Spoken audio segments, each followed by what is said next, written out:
दोस्तों, एक वक्त था, एक दौर था जब बॉलीवुड की इंडस्ट्री में एक जोड़ी को सुपरहिट जोड़ी माना जाता था। इनकी जोड़ी को सभी लोग अप्रिशिएट करते थे। इनकी जोड़ी का मतलब सिर्फ एक था, हिट मशीन। ये दोनों ने जब भी एक साथ काम किया है तो वो गाना आपका 100% सर्टिफाइड गारंटीड सक्सेस होता ही था। मैं जिस जोड़ी के बारे में बात कर रहा हूं वो थे रफी साहब और legendary music director SD Burman साहब।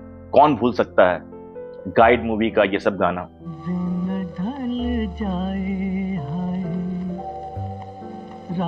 क्या से क्या हो गया। और कौन भूल सकता है प्यासा मूवी का ये गाना।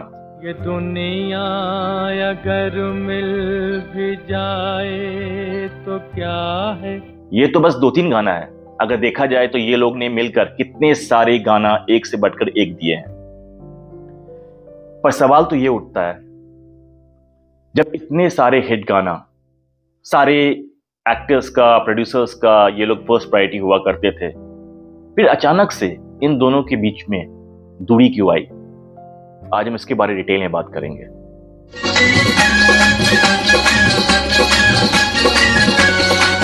दोस्तों, ये कहानी शुरू होती है पहले आपका 1960s में।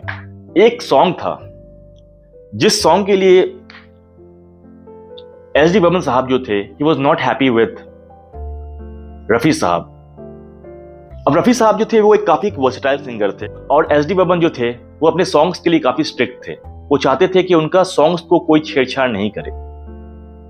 और ऐसे ही में एक सॉन्ग था जिसमें रफी साहब चाह रहे थे कि वो अपना टच दे, क्योंकि रफी साहब जो थे वो एक नेचुरल सिंगर थे और एस डी बर्मन बार बार बोल रहे थे कि रफी साहब आप ऐसा गाना गाओ, ऐसे गाओ, ऐसे गाओ। पर रफी साहब थोड़ा इंप्रोवाइज कर रहे थे अपने अकॉर्डिंग और ये चीज उनको पसंद नहीं आई। अब ये भी एक रीजन है। अब सच्चाई क्या है पता नहीं, इसके पीछे क्या स्टोरी है, पर ये तो मैं आपको एक फर्स्ट रीजन बता रहा हूं। अब सेकंड रीजन पे आता हूं। सेकंड रीजन आपका हुआ था रॉयल्टी इशू। रॉयल्टी इशू एक बहुत फेमस इशू है, आप लोग सभी लोग जानते हैं इसके बारे में। इसमें जिनको नहीं पता है उनको मैं बता दूं कि रॉयल्टी इशू में ये था कि लता मंगेशकर ने ये आपका एक डिमांड रेज की थी कि जो रॉयल्टी है किसी भी गाना का उसे सिंगर्स को भी मिलना चाहिए। लता जी का ये कहना था कि म्यूजिक डायरेक्टर्स को उनके सॉन्ग के लिए लाइफ टाइम तक उनको रॉयल्टी मिलता है और सिंगर्स को नहीं मिलता है। यही पर रफी साहब का ओपिनियन थोड़ा डिफरेंट था। रफी साहब का ये कहना था कि हम लोग कलाकार हैं, हम लोग रिकॉर्डिंग से पहले एक अमाउंट के लिए हम लोग फाइनल करते हैं, हम लोग बार्गेन करते हैं और जो भी अमाउंट फाइनल होता है उसको हम लोग एक्सेप्ट करते हैं, बस हमारा काम खत्म। Once we get paid out we are done. इसके बाद हमें क्यों लड़ना है, क्यों पीछे भागना है रॉयल्टी के लिए। अब यहां तक तो सब कुछ सही था,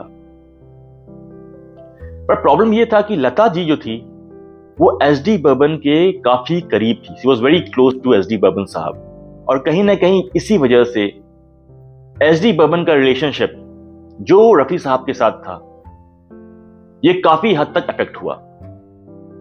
अब लता मंगेशकर ने यह कसम खा लिया था कि वो रफी साहब के साथ तो काम करेगी नहीं और उस समय लता मंगेशकर का कोई ऑल्टरनेटिव था नहीं, क्योंकि Lata Mangeshkar she was dominating the entire film industry. तो यही रीजन था कि रफी साहब कहीं ना कहीं वो साइडलाइन हो गए थे, क्योंकि जब भी बात आता था रफी साहब का और लता मंगेशकर का तो एस डी बर्मन लता मंगेशकर को ही चूज करते थे। अब मैं आपको तीसरा पॉइंट जो बताऊं, ये सबसे इंपॉर्टेंट पॉइंट है। इसमें यह था कि 1965 के बाद, हालांकि 1969 में तो सब कुछ चेंज हो गया, पर 1969 में किशोर दा का स्टारडम एक नेक्स्ट लेवल में चला गया था।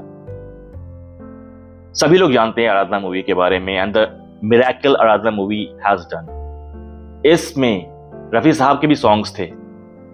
शायद रफी साहब ने 2 सॉन्ग्स गाए हैं आराधना मूवी के लिए, पर उन दोनों सॉन्ग को किशोर कुमार के सॉन्ग्स ने ओवर शैडो कर दिया था। सबसे इंपॉर्टेंट जो लास्ट पॉइंट है, R D Burman was very much influenced by Kishore Kumar.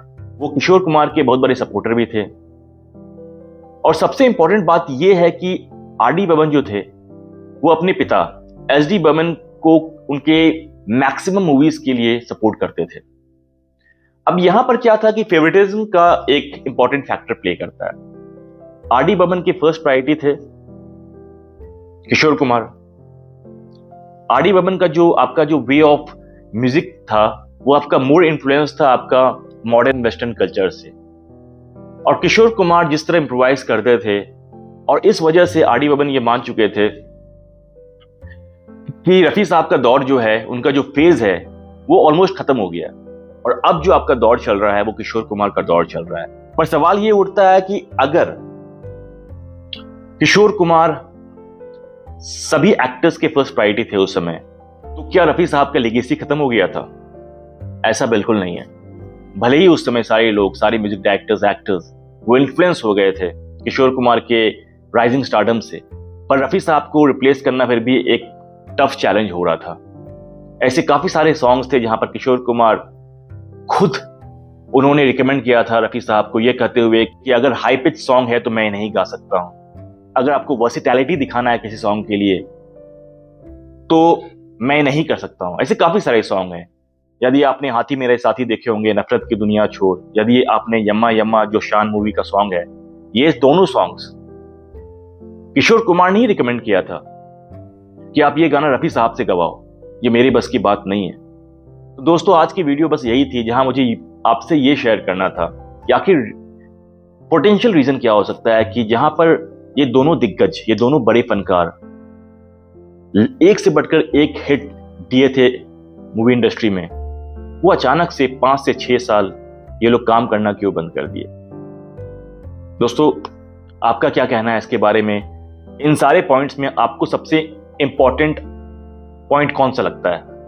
इसके बारे में जरूर आप कमेंट में बताएं। और अगर आपका कोई भी सुझाव है, ओपिनियन है, सजेशन है, then please feel free to drop a comment. मैं सारे कमेंट्स पढ़ता हूँ, सारे कमेंट्स का रिस्पॉन्ड भी करता हूँ, क्योंकि हर एक कमेंट्स मेरे लिए बहुत मैटर करता है। आज के लिए इतना ही।